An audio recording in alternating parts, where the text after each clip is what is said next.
Kasih karunia dan damai sejahtera dari Tuhan Allah Bapa kita, dan dari anaknya Tuhan Yesus Kristus menyertai kamu sampai selamanya. Amin.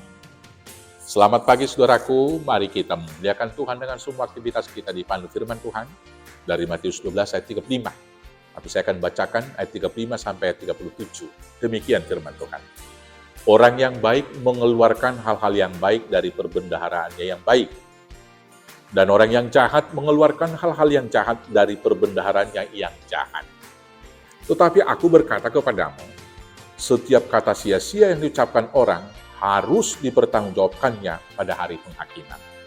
Karena menurut ucapanmu engkau akan dibenarkan, dan menurut ucapanmu pula engkau akan dihukum. Demikianlah firman Tuhan. Bapak, Ibu, Saudara-saudaraku yang terkasih, kembali saya akan bertanya kepada kita, apakah kita ini orang beragama? Jawabnya pasti iya.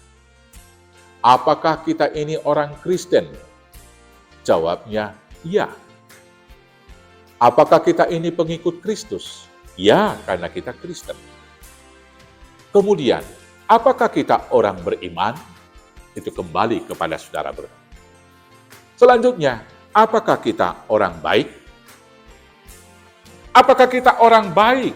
Apakah kita orang beriman? Apakah kita pengikut Kristus? Jawabannya bukan sekedar retorika atau perkataan belaka.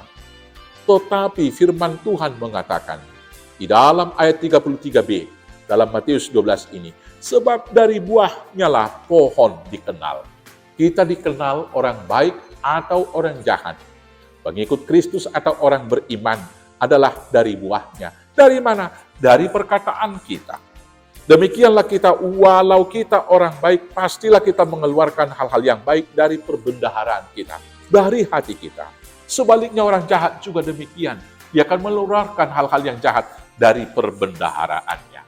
Maka karena itu, karena perkataan itu keluar dari hati, yang pertama dalam kehidupan sekarang ini, mari kita menjaga hati kita, supaya hati kita bersih dan kudus.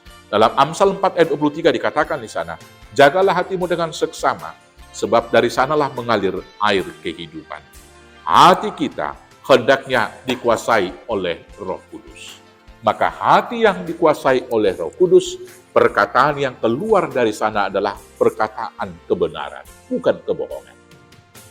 Hati yang dikuasai oleh Roh Kudus, perkataan yang keluar dari sana adalah ucapan syukur, bukan sungut-sungut. Hati yang dikuasai oleh Roh Kudus, kata-kata yang keluar dari mulutnya adalah apresiasi, bukan cacian dan ejekan. Hati yang dikuasai oleh Roh Kudus, dia akan mempercakapkan kabar baik, bukan kabar buruk. Dan selanjutnya, hati yang dikuasai oleh Roh Kudus akan memimpin kita untuk berlaku, berbuat, dan bertindak di dalam kebaikan, bukan pura-pura, bukan munafik.